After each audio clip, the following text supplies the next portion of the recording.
Olá, paz e bem, seja bem-vinda e bem-vindo ao nosso 77º encontro do blog O Espírito de São Francisco de Assis nas Fontes Franciscanas. Nós estamos meditando nos últimos encontros a respeito das admoestações 9, 24 e 25, que tratam todas da dileção. Nosso título desta reflexão será A Verdadeira Dileção como Exercício da Universalidade da Caridade.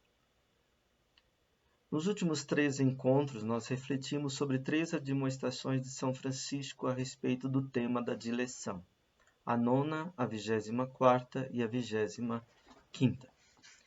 Vamos retomar estas 3 admoestações agora como um conjunto, nos concentrando no tema da verdadeira dileção como exercício da universalidade da caridade. A primeira admoestação, a 9, fala do amor aos inimigos. São Francisco diz o Senhor, amai vossos inimigos, fazei o bem aos que vos odeiam e orai pelos que vos perseguem e caluniam. Isto é, Mateus 5,44. Ama, pois, de verdade seu inimigo, quem não se dói pela injúria que lhe é feita, mas se abrasa pelo amor de Deus por causa do pecado de sua alma, e mostra-lhe dileção em obras. Aqui uma referência a São Tiago, capítulo 2, versículo 18. Primeiro tópico da nossa reflexão. No novo mandamento do amor, a justiça maior e melhor que transborda todas as medidas. Voltemos à ideia, isto é, ao vislumbre fundamental das admoestações, o seguimento de Jesus Cristo que nos revela que Deus é amor, conforme lemos na primeira carta de João, capítulo 4, versículos 8 e 16. Em grego, este amor, que é Deus, se diz agape. Em latim se diz caritas. Hoje nós usamos a palavra caridade, mas o nosso uso da palavra é bastante desgastado. A palavra não soa para nós com toda a sua pregnância de sentido, como soava para os primeiros cristãos. No uso cotidiano da linguagem, nós chamamos de caridosa uma pessoa que faz esmolas. Este sentido de caridade é bastante reduzido, bastante minguado. Não deixa aparecer o pleno sentido cristão da palavra caridade. Qual é a identidade do cristão? A resposta é clara: a caridade. No Evangelho de João, lemos as seguintes palavras de Jesus a seus discípulos, pronunciadas na noite da última ceia e do lava-pés. Nisto reconhecerão todos que sois meus seguidores, se vos amardes uns aos outros. É o novo mandamento pelo qual Jesus deu sua vida. O verbo grego neste texto é o verbo agapao. Os cristãos, desde os primórdios, usaram este verbo grego para deixar entender a novidade do amor introduzida por Jesus Cristo e pela comunidade dos seus discípulos. Os gregos usavam mais o verbo erao e o verbo philéu. Erao dizia amar, no sentido de ser enamorado de alguém, desejar ardentemente e aspirar a algo ou a alguém. Diz o amor enamoramento, o amor desejo, que em grego se chama eros. Já o verbo philéu queria dizer amar no sentido de querer bem, de tratar com afeto, com estima, com predileção a alguém. É algo como gostar de alguém e prezar a alguém de que se gosta. Filia, dizia, pois, este amor de benevolência, de favorecimento, que reina entre pessoas que estão unidas por diversos tipos de vínculos, cônjuges, pais e filhos, amigos, patrões e empregados, deuses e mortais, concidadãos. Este amor de benevolência se concretiza no sentido de acolher, de ajudar de cuidar. Já o terceiro verbo, o verbo grego agapao, era usado muito raramente pelos autores gregos. Tinha um certo sentido de predileção, mas era usado como variação de hieral, amar no sentido do amor de enamoramento e de desejo, e de filéu, amar no sentido de querer bem. O verbo agapao e o nome agape foram tomados então para dizer o próprio do novo amor, o amor impulsionado e demandado por Jesus Cristo e pela comunidade de seus discípulos. O novo impulso e a nova demanda do amor apresentada por Jesus e repercutida nos escritos do Novo Testamento tem um vigor e um frescor, uma amplidão, uma profundidade e uma originalidade que não se encontrava na experiência da linguagem grega e nem se encontrava plenamente no Antigo Testamento. Jesus consuma, na comunhão pessoal com Deus, o Pai, o mandamento do amor a Deus e ao próximo, já vigente no Antigo Testamento, o qual, este mandamento, é a essência da lei e dos profetas, como ensinou o próprio Jesus. No Sermão da Montanha, o Mestre Jesus ensina a justiça melhor aos seus discípulos, isto é, a justiça que transborda, que suplanta toda a medida. Ele usa o verbo perisseuen, que quer dizer transbordar, suplantar. Se a vossa justiça não suplantar a justiça dos fariseus, diz Jesus, vocês não entrarão no reino de Deus, no reino dos céus. Isto é, não entrarão na novidade da presença e da vigência do reinado do Pai, do amor, caridade e gratuidade, que ele veio inaugurar. Esta justiça melhor, que é a justiça do amor absoluto, incondicional, ele mesmo, Jesus, a consumou com sua paixão e morte na cruz. O segundo ponto da nossa reflexão é ser o próximo do outro, é ser cuidador dele. São Francisco começa a 9ª admoestação com a instrução de Jesus aos seus discípulos sobre o amor ao inimigo, que consta do Sermão da Montanha. Que se trate de um novo impulso, uma nova demanda, um novo convite, podemos ver nas palavras de Jesus. Ouvistes o que foi dito, eu, porém, vos digo. A medida anterior era amar o próximo e odiar o inimigo. Jesus proclama uma nova medida, amar o inimigo. Aqui, o verbo para amar é agapao, que o latim traduz por diligo. Em latim, este verbo diligo diz amar no sentido de estimar, considerar, honrar. Na verdade, o Antigo Testamento não demandava o ódio ao inimigo. Pelo contrário, demandava o amor a ele. A medida e a disposição usual do amor direcionavam o amor ao próximo, mas em virtude de sua não universalidade, não era inequívoca, isto é, deixava margem para o ódio ao inimigo. E era assim que muitos interpretavam o mandamento do amor ao próximo. O próximo, em grego plesion, significava o vizinho, o amigo, o companheiro, aquele com quem se está associado, o compatriota. Incluía o estrangeiro residente ou prosélito no domínio do próximo. Mas aí se fechava o círculo dos que eram dignos de serem amados. Jesus, porém, reverte essa situação e amplia universalmente a medida do amor. Ele ensina que o importante não é perguntar e definir quem é o próximo. Jesus mostra, com a parábola do bom samaritano, que ao invés de perguntarmos quem é o meu próximo, nós devemos ser o próximo de todo ser humano, seja ele amigo ou não, companheiro ou não, compatriota ou não. Jesus ensina a ser o próximo de todo ser humano, também do inimigo. Foi o que ele fez em sua própria vida e, sobretudo, em sua paixão e morte de cruz.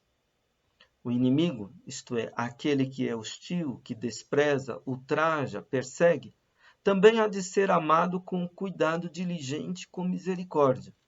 Ele também é um irmão. Amá-lo é também orar por ele, interceder por ele, como fez Jesus mesmo na cruz.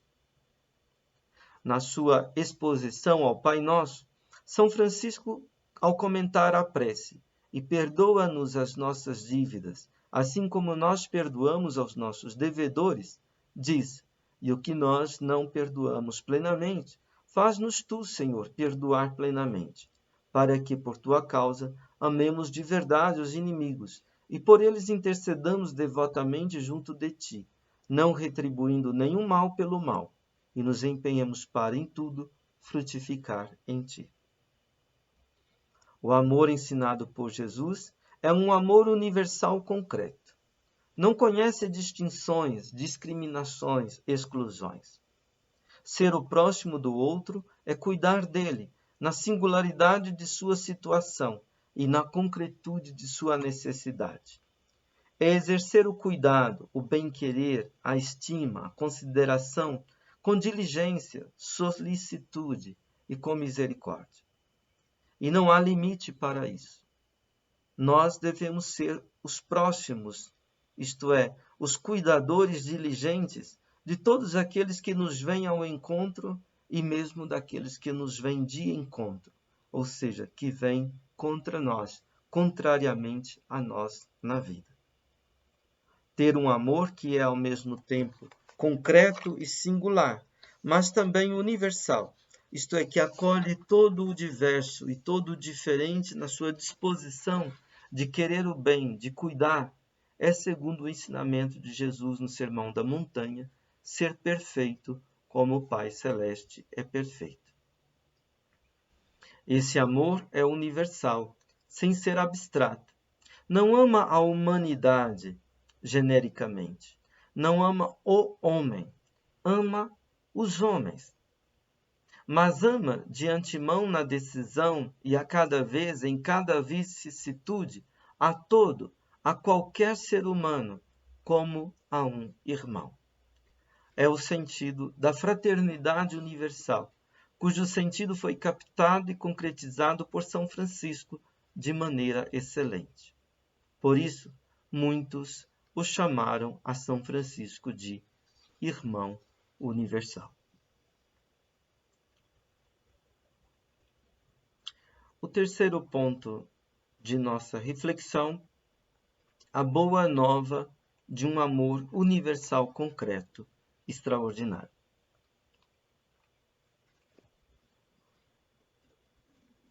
O amor para com o igual, isto é, para com aquele que pertence ao nosso próprio sangue, ou à nossa própria raça, ao amigo, ao colega, ao companheiro de profissão, ao concidadão que compartilha de igual ideologia social e de igual concepção política que nós, ao que é igual na medida em que professa conosco a mesma religião, o amor para com quem tem vínculos de simpatia, afinidades de sentimentos, de pensamentos, de desejos, de amor óbvio.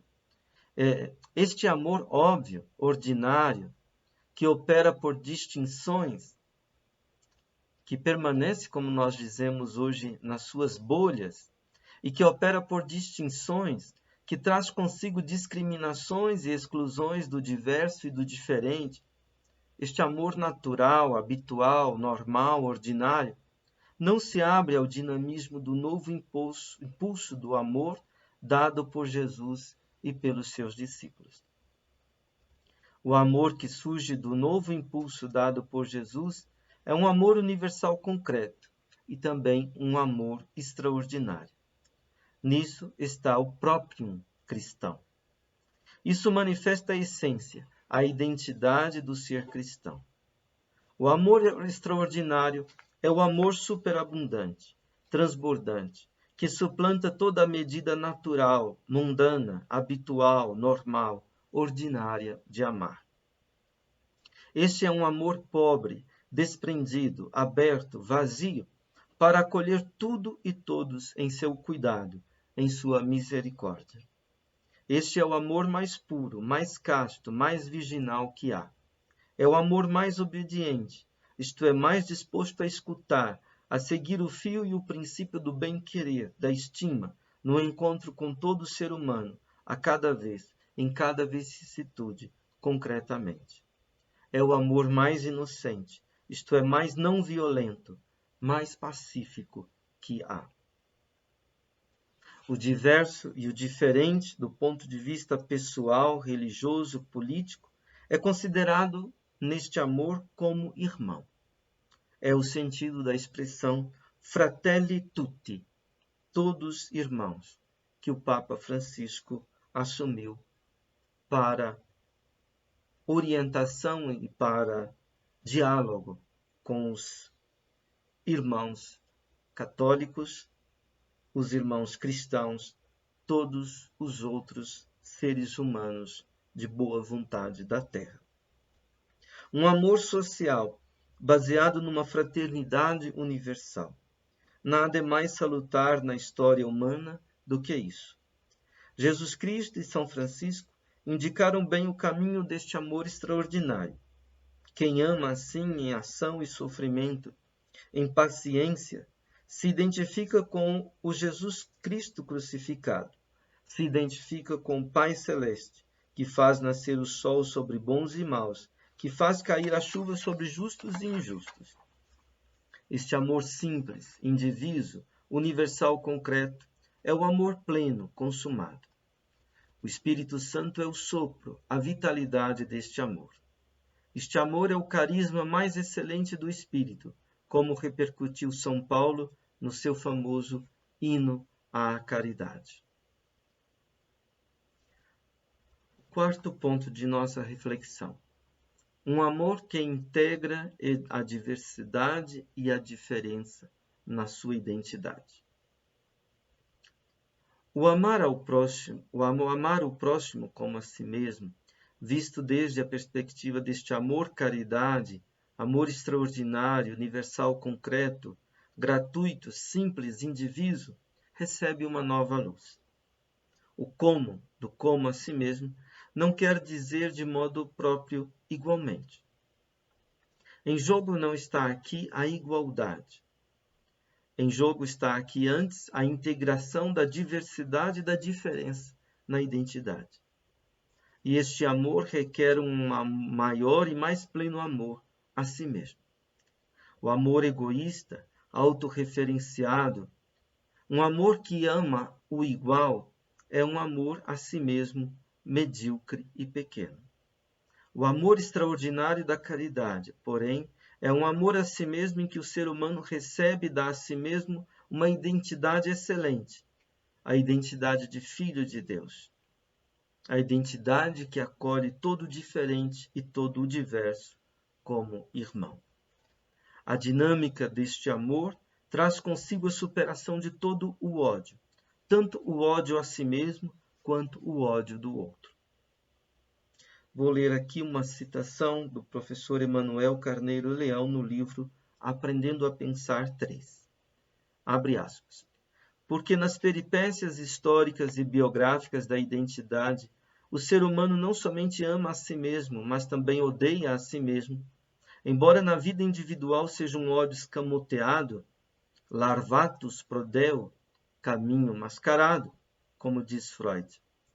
Se na biografia dos indivíduos o ódio a si mesmo anda dissimulado nos fracassos, nas doenças e na morte, na vida histórica dos povos, nos grupos e nas comunidades, o ódio grita a plenos pulmões nas guerras, nos assaltos e agressões, nos atentados e perseguições.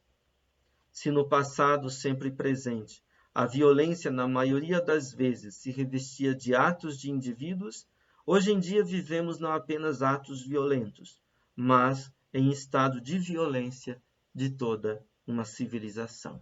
Fecha aspas. Amar significa, dizia Santo Agostinho, quero que sejas, volo ut sis. O ódio significa quero que não sejas.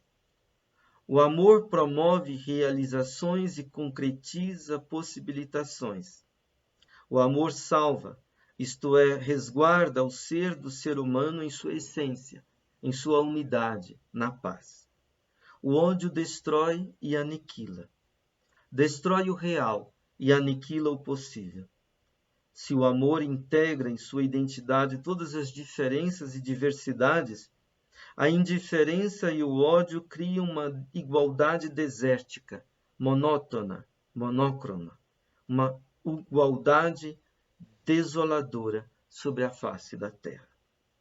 O amor é católico, isto é, universal, concreto. O ódio é faccioso, o ódio é sectário. O ódio é reacionário. Para São Francisco, a vida espiritual consiste em respirar o espírito do amor, que é gratuidade universal. A indiferença e o ódio asfixiam a convivência humana. O discípulo de Jesus Cristo respira o hálito do amor que é Deus. Ele encara o inimigo, isto é, aquele que lhe é hostil, que o despreza e o injuria, como uma provocação a aumentar o seu respiro na capacidade de amar. O que São Francisco ensina na Admoestação 9 é que ama de verdade o seu inimigo, aquele que não se dói da injúria recebida, mas que se abrasa por amor de Deus a respeito do pecado que o injuriador faz, trazendo dano à sua própria alma e ao tecido da convivência fraterna, comunitária, social. É como na história de Frei Junípero, que ao levar uma bronca de seu superior pelo excesso de sua caridade para com os pobres, não se importava com a bronca recebida, mas se abrasava de amor para com seu superior censurador, preocupando-se com a sua rouquidão e, por conseguinte, preparando um remédio para ajudá-lo a melhorar.